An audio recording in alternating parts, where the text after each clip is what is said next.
Movie start होती है तो ईयर 1974 में वेस्ट वर्जीनिया का एक सैनिटोरियम दिखाया जाता है और ये सैनिटोरियम बेसिकली डी फार्म लोगों के लिए बनाया गया था। और जो डी फार्म लोग यहाँ पर रहते थे असल में वो इनब्रीडिंग और बर्थ डिफेक्ट की वजह से डी फार्म बने थे। तब वहाँ के incharge doctor Brandon doctor N को वहाँ के पेशेंट्स के बारे में बता रहे थे और इसी दौरान एक पेशेंट डॉक्टर एन को पीछे से पकड़ लेता है और उनके बालों में से एक हेयर पिन निकाल लेता है। फिर वो दोनों आगे बढ़ते हैं और डॉक्टर ब्रैंडन डॉक्टर एन को इलीगल ब्रदर्स की लॉकअप में लेकर जाते हैं और वो तीनों ब्रदर्स कोई और नहीं बल्कि थ्री फिंगर, सॉटूथ और वन आई थे। डॉक्टर ब्रैंडन बताते हैं कि ये तीनों भाई मिसेस हिल्लिगर को एक जंगल में मिले थे और यही वजह है कि इन्हें हिल्लिगर ब्रदर्स कहा जाता है। और जब ये ब्रदर्स मिले थे तब तक वो अपने पेरेंट्स को खा चुके थे। और यही नहीं, डॉक्टर उन्हें वहाँ के सबसे खतरनाक पेशेंट कहता है। हालांकि वो भी बच्चे थे पर उनके खतरनाक होने का प्रूफ ये है कि एक तो अपनी 2 उंगलियां ही चबा गया और वही था थ्री फिंगर। एक ने अपनी आंख निकाल कर खा ली और इसलिए वो था वन आई। और तीसरा जो अपने दांतों को दीवारों के साथ रगड़ता रहता था और इसीलिए वो सॉटूथ था। और उसने तो बहुत सारे पेशेंट्स को काट कर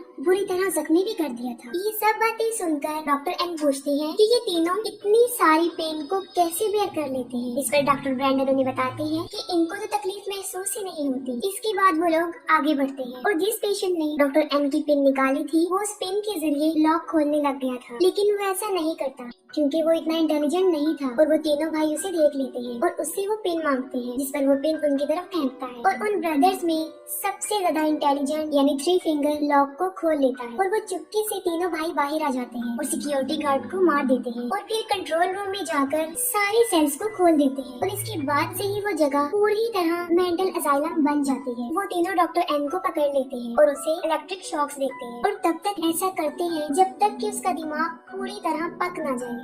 इसके बाद वो डॉक्टर ब्रैंडन को भी पकड़ लेते हैं और अपनी स्मार्टनेस शो करवाते हुए उससे भी बड़ी बेरहमी से मार देते हैं। और फिर 29 इयर्स गुजर जाते हैं और 29 सालों के बाद 9 स्टूडेंट्स को दिखाया जाता है। उस वक्त वो सब स्नो को बहुत एंजॉय कर रहे होते हैं। उन्होंने अपने एक फ्रेंड कैबिन में जाना था लेकिन वो रास्ता भूल जाते हैं और एक बहुत खतरनाक तूफान में बुरी तरह फंस जाते हैं। और इसी दौरान वहाँ पर मौजूद उन्हें एक बिल्डिंग नजर आती है। वो सब लोग उस बिल्डिंग की तरफ बढ़ते हैं लेकिन उन्हें ये अंदाजा बिल्कुल नहीं होता कि वहाँ पर जाने की उन्हें कितनी भारी कीमत अदा करनी पड़ी। और वो बिल्डिंग वो भी सैनिटोरियम था जहाँ पर वो तीनों भाई रहा करते थे। जैसे ही वो लोग अंदर जाते हैं उन्हें पता चल जाता है कि ये एक हॉस्पिटल था और वो आग जलाकर आराम से वहाँ पर बैठ जाते हैं। लेकिन वो आराम से बैठने वाले लोग बिल्कुल भी नहीं थे क्योंकि ये उनकी नेचर में शामिल था कि किसी सुनसान जगह पर जाकर उस जगह की अच्छे से तलाशी ली जाए। और वो पूरी जगह की अच्छे से तलाशी लेते हैं और इंचार्ज ऑफिस में उन्हें वाइन मिल जाती है और वहीं पर उन्हें वहाँ के पेशेंट्स की फाइल भी मिल जाती है, जिसे देखकर उन्हें पता चल जाता है कि यहाँ पर डी फार्म लोगों को रखा जाता था। फिर हम देखते हैं कि वो तीनों भाई किसी को लेकर उस सैनिटोरियम में पहुँच जाते हैं। उन स्टूडेंट्स में से 3 नाइट स्पेंड करने के लिए बेड्स को चेक करने के लिए जाते हैं और वहाँ पर उन्हें कुछ नजर आता है। उन तीनों में से लड़का विंसन चेक करने के लिए अंदर जाता है और अंदर जाते ही उसके शाउट करने की आवाजें आती, जिस पर बाहर खड़ी वो लड़कियाँ जैना और कैनी डर जाती हैं। लेकिन किसी तरह वो हिम्मत करके विंसन को ढूंढने जाती है। विंसन उनके साथ एक घटिया सा मजाक कर रहा होता है और उन्हें डरा देता है, जिसकी वजह से वो दोनों उससे नाराज होकर वहाँ से चली जाती हैं। और तभी वन आई उनका पीछा कर रहा होता है। उन सब से माफी मांगने के लिए विंसन अकेला ही जनरेटर ढूंढने चला जाता है और उसे जनरेटर मिल भी जाता है और फिर वो उसे ऑन कर देता है। अब क्योंकि वो सब अमेरिकन स्टूडेंट्स थे और किसी सुनसान जगह पर उनका दूसरा रूल ये होता है कि जब लाइट आ जाए तो पार्टी करें, और वो बिल्कुल ऐसा ही करते हैं और पूरे हॉस्पिटल में हलचल मचा देते हैं। लेकिन इस दौरान उन्हें ये पता नहीं होता कि कोई उन पर नजर रख रहा है। पार्टी करते करते वो लोग एक ऐसी जगह पर पहुंच जाते हैं जहां उन्हें एक फिल्म रील मिलती है। डैनियल उसे एक प्रोजेक्टर में डालकर उसे प्ले कर देता है। उस फिल्म में दिखाया जा रहा था कि उन हिल्लिगर ब्रदर्स पर सबसे ज्यादा एक्सट्रीम टेस्ट किए जा रहे थे। वो फिल्म देखकर लॉरेन कहती है कि उसका भाई उसे इनके बारे में बड़ी खौफनाक कहानियां बताता था। वो बताती है कि वो लोग बड़े खतरनाक थे और लोगों को मारकर खा जाते थे, लेकिन किसी को भी उसकी बातों पर बिलीव नहीं आता और सब सोने चले जाते हैं। रात को सब लोग अपने अपने रूम्स में सो जाते हैं, लेकिन विंसन को नींद नहीं आती और वो टहलना शुरू कर देता है। वो देखता है कि सामने कोई खड़ा हुआ था और वो उसका वही फ्रेंड वॉटर था जिसके कैबिन में उन्होंने जाना था। जब वो उसके पास जाता है तो वो देखता है कि वो मर चुका है और उसे कुछ सोचने समझने की मोहलत दिए बगैर सॉटूथ उसके सर में एक आयरन रॉड घुसा कर उसे मार देता है। जब सुबह हो जाती है तब भी तूफान रुका नहीं था और वो अभी तक वहीं पर होते हैं। वहाँ पर विंसन मिसिंग होने की वजह से जेना सबसे उसके बारे में पूछती है, लेकिन किसी ने भी उसको नहीं देखा था और इसके साथ साथ उन लोगों का सारा सामान भी गायब था। इस पर वो सोचती है कि शायद इस बार भी विंसन उनके साथ कोई मजाक कर रहा है और सब लोग उसे ढूंढना शुरू कर देते हैं। उनमें 4 स्टूडेंट्स बेसमेंट में जाते हैं और वहाँ पर उन्हें अजीबोगरीब किस्म का केज मिलता है जिसमें बहुत सारे औजार रखे होते हैं। और जब वो आगे बढ़ते हैं तो उन्हें सारे सेल्स मिल जाते हैं जिनमें पेशेंट को रखा जाता था। और जब वो आगे बढ़ती हैं तो वो देखती हैं कि वहाँ पर बहुत सारा खून लगा हुआ है जिससे वो और ज्यादा परेशान हो जाते हैं। बेसमेंट में वो सब मुख्तलिफ डायरेक्शन में चले जाते हैं और तब जेना किचन में चली जाती है जहाँ पर वो देखती है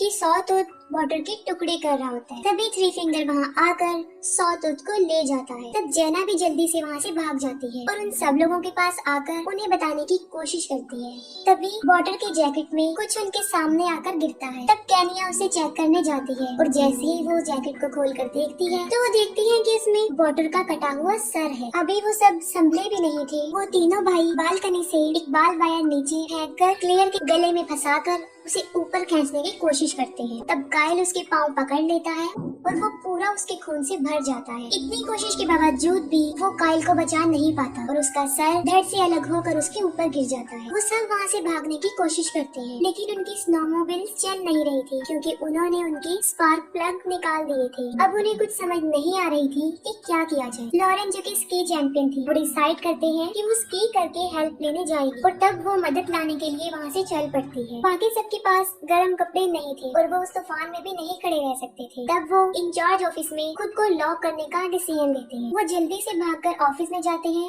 और अंदर से खुद को लॉक कर लेते हैं। अपनी सेफ्टी के लिए उनके पास कुछ नहीं था। हालांकि बेसमेंट में उन्होंने बहुत सारे औजार भी देखे थे और इसीलिए काइल, डैनियल और सारा बेसमेंट में जाते हैं और वहाँ पर थ्री फिंगर उनके पीछे पड़ जाता है और वो जल्दी से जाकर केज में छुप जाते हैं। और जब थ्री फिंगर वहाँ से जाता है वो बहुत सारे हथियार लेकर वहाँ से भाग जाते हैं। दूसरी तरफ वन आई ऑफिस के दरवाजे में होल्ड करके केनिया को पकड़ लेता है। इस पर ब्रिजेट उसके हाथ में ब्लेड मारती है और वो केनिया को छोड़ देता है और वो सब बेसमेंट में से भाग रहे होते हैं और सबसे पीछे डैनियल होता है। तभी सॉटूथ डैनियल को पकड़ लेता है और उसे किचन में ले जाकर बांध देता है। काइल और सारा जब ऑफिस में पहुंचती हैं तब वो देखती हैं कि उनके पीछे डैनियल नहीं था, जबकि वो तीनों ब्रदर्स डैनियल को जिंदा ही काट रहे होते हैं जिसकी चीखें वो सब सुन सकते थे। और लास्ट में बहुत सारी बहस के बाद वो उसे बचाने जाते हैं।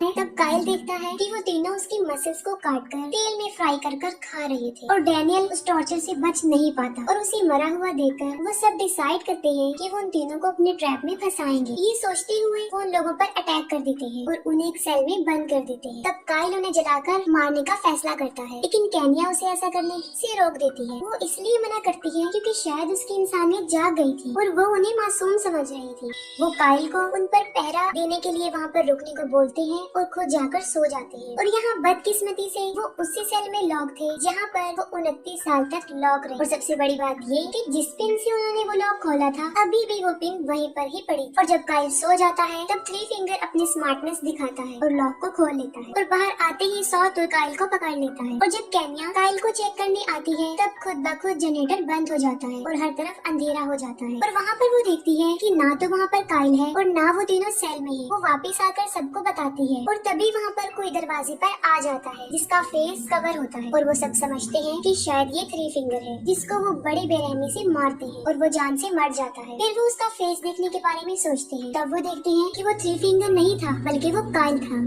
जिसकी जुबान कटी हुई थी। उसे देखकर वो सब वहाँ से भागने की कोशिश करते हैं लेकिन वो तीनों भाई बुरी तरह उनके पीछे पड़ जाते हैं। भागते भागते वो सब उनके रूम्स तक पहुँच जाते हैं जहाँ पर उन लोगों का सामान भी रखा हुआ था। वो सब अपने जैकेट्स पहनकर खिड़की से बाहर आने का डिसीजन लेते हैं लेकिन वो एक सैनिटोरियम था जिसकी सारी विंडोज सील्ड थी और वहीं पर उन्हें एक टूटी हुई खिड़की मिलती है लेकिन उस खिड़की के पीछे बहुत सारी बर्फ जमी हुई थी। सारा उस बर्फ को हटाने लगती है और इतनी ही देर में वो तीनों भाई भी वहाँ पहुँच जाते हैं। वो थ्री फिंगर दरवाजा तोड़ने की बहुत कोशिश करता है। थ्री फिंगर के बाद सॉटूथ उस दरवाजे को तोड़ने की कोशिश करता है और इतनी ही देर में सारा बर्फ से एक रास्ता बनाने में कामयाब हो जाती है और वो वहाँ से बाहर निकल जाते हैं। लेकिन जेना बाहर निकल नहीं पाती और वो वहीं फंस जाती है और तब सॉटूथ एक ड्रिल लेकर उसे मार देता है। बाकी तीनों जान बचाकर वहाँ से भागते हैं, लेकिन वो तीनों भाई भी उन्हीं की स्नोमोबिल पर उनका पीछा करते हैं। सॉटूथ ब्रिजिट को पकड़ लेता है, जिस पर वो चाकू से उस पर हमला करती है और वो उसे छोड़ देता है।